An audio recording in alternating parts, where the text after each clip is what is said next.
Hello everyone, welcome back to Roka Maker channel. तो आज हम देखने वाले हैं एक और नए आईपीओ के बारे में। इस कंपनी का नाम है फ्यूचर माइक्रो फाइनेंस लिमिटेड और ये एक मेन बोर्ड आईपीओ होने वाला है। तो फटाफट से कंपनी के बारे में देख लेते हैं। उससे पहले मैं बता दूं, ये कंपनी ऑलरेडी मार्केट में लिस्ट हो चुकी है। इसका आईपीओ आया था अभी 2 नवंबर को, जो कि 4 नवंबर तक खुला रहा था और इसकी लिस्टिंग ऑलरेडी मार्केट में हो चुकी है। तो फटाफट से इसके बारे में देख लेते हैं। ये कंपनी है बेसिकली 1994 में इनकॉर्पोरेट की गई थी और ये बेसिकली काम करती है स्मॉल छोटे छोटे लोन्स वगैरह को विमेन एंटरप्रेन्योर्स जो कि लो क्लास फैमिली से बिलोंग करते हैं और जिनकी इकोनॉमिक और सोशल कंडीशन ज्यादा बढ़िया नहीं है सोसाइटी में, उनको ये लोन प्रोवाइड करते हैं। और वहीं अगर मैं बता दूं, इनकी रिस्पॉन्सिबिलिटीज जो है सिर्फ लोन प्रोवाइड करने का नहीं है, उसके अलावा ये क्लाइंट को उनके फाइनेंस कैसे मैनेज करने हैं उससे रिलेटेड ये फाइनेंशियल लिटरेसी भी प्रोवाइड करते हैं। ये है इंडिया की one of the youngest company जो कि टॉप 10 एनबीएफसीज ऑफ इंडिया के आती है in the terms of AUM, जो कि AUM का मतलब होता है एसेट अंडर मैनेजमेंट। जो जितने भी ये एसेट्स मैनेज कर रही है उसके अकॉर्डिंगली इंडिया की टॉप 10 एनबीएफसीज में सबसे यंगेस्ट है, जो कि सबसे मतलब कि लेटेस्ट इनकॉर्पोरेट कंपनी है, आप ये कह सकते हैं एज ऑफ 30 जून 2022 के हिसाब से। वहीं अगर मैं कंपनी की बता दूं तो कंपनी का जो फुटप्रिंट है ऑल ओवर इंडिया काफी ज्यादा है।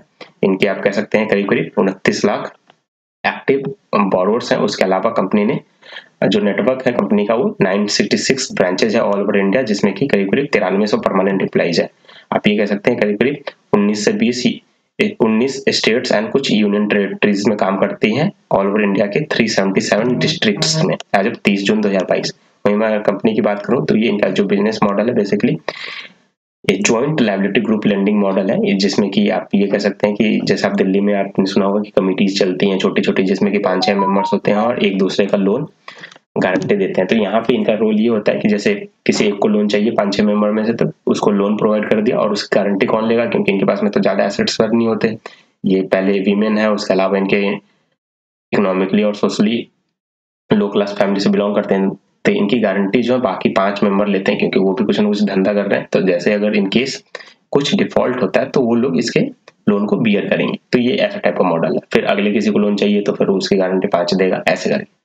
तो अगर मैं कंपनी की स्ट्रेंथ बता दूं कि कॉम्पिटिटिव स्ट्रेंथ क्या है दूसरों कंपनी के मुकाबले में, तो ये basically well and diversified extensive pan India presence है। ये काफी ज्यादा इंडिया में फैले हुए हैं ऑलमोस्ट। आपने जैसे कि मैंने आपको बताया कि 966 ब्रांच है। वहीं अगर मैं कंपनी की बात करूं तो कंपनी के प्रूवन एग्जीक्यूशन कैपेबिलिटीज हैं विद एक स्ट्रॉन्ग रूरल फोकस। ये बेसिकली सिटीज में तो फोकस करती हैं बट रूरल में ज्यादा फोकस करते हैं, क्योंकि वहां पे लोग मेहनती होते हैं और वहां पे जो एंटरप्रेन्योर्स हैं वो काफी ज्यादा आजकल लोग करना चाहते हैं। गांव में भी जो मिलियंस वगैरह भी हैं वो खेती वेती से छोड़ के आजकल थोड़ी अलग शिफ्ट हो रही है, अपने अपने धंधे वगैरह से रिलेटेड, अपने बिजनेस वगैरह से रिलेटेड कुछ ना कुछ करना चाहते हैं। उसके अलावा अगर मैं बताऊं तो कंपनी के पास में काफी ज्यादा डाइवर्सिफाइड सोर्स ऑफ कैपिटल है and effective assets liability management भी काफी अच्छे तरीके से कर लेती है। वहीं कंपनी के फाइनेंशियल्स की बात करें तो कंपनी का जो फाइनेंशियल है हमारे पास में 20, 21, 22 का डेटा दिया हुआ है, 2020, 2021 और 2022 का। तो फटाफट से मैं आपको बता दूं, टोटल एसेट्स जो है ये सारे करोड़ में फिगर्स हैं।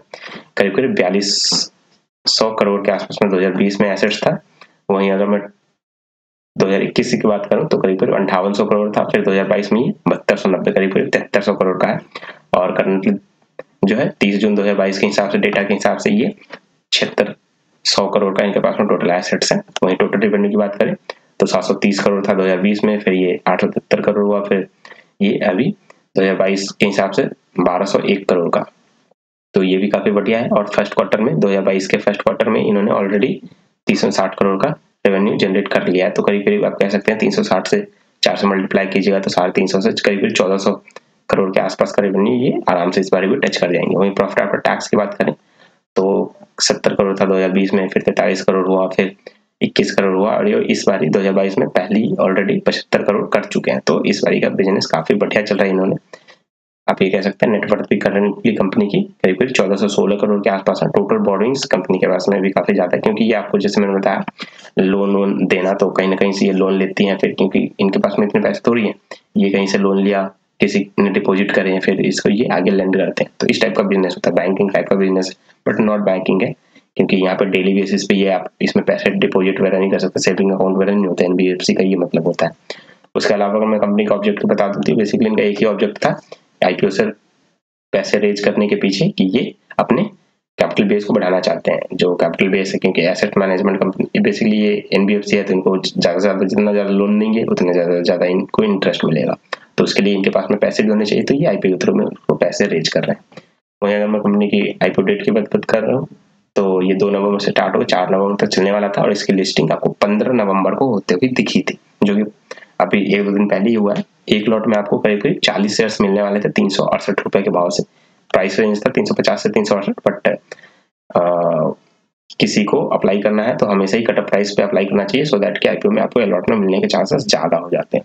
वहीं अगर मैं कंपनी की इशू साइज की बात करूँ तो 1103 करोड़ 1104 करोड़ के आसपास का आईपीओ का साइज था, जिसमें से फ्रेश इक्विटी शेयर 600 करोड़ का था, और बैलेंस जो करीब करीब 500 बनता है 500 करोड़, वो करीब करीब ऑफर फॉर सेल था। तो कह सकते हैं ये 50-50 था, 50-60-40 टाइप का भी कह सकते हैं। ये एनएसई बीआईसी दोनों पे लिस्ट होने हुआ है आईपीओ, क्योंकि ये मेन बोर्ड आईपीओ है। उसके अलावा अगर मैं कंपनी के प्रमोटर्स की बात करूं तो ये आप नाम देख सकते हैं, कुछ प्रमोटर्स का नाम दिए हैं, Devesh Sachdev, creation investment fusions, और उसके बाद आता है क्रिएशन इन्वेस्टमेंट फ्यूजन्स। ये 2-3 इनके ही सब्सिडियरीज वगैरह होते हैं, ये सारे इनके प्रमोटर्स हैं। और इसकी जो आईपीओ आने से पहले जो इनकी होल्डिंग थी प्रमोटर की, वो करीब करीब 85 गुना थी, 85 टाइम्स थी, मतलब 85% कह सकते हैं, गुना भी क्या ही कहेंगे, 85% जो भी प्रमोटर की होल्डिंग थी, और आईपीओ आने के बाद करीब करीब 58% रहेगी ये कंपनी में इनकी होल्डिंग। बस ये आईपीओ की लिस्टिंग आपको 15 नवंबर को होते हुए दिखी थी।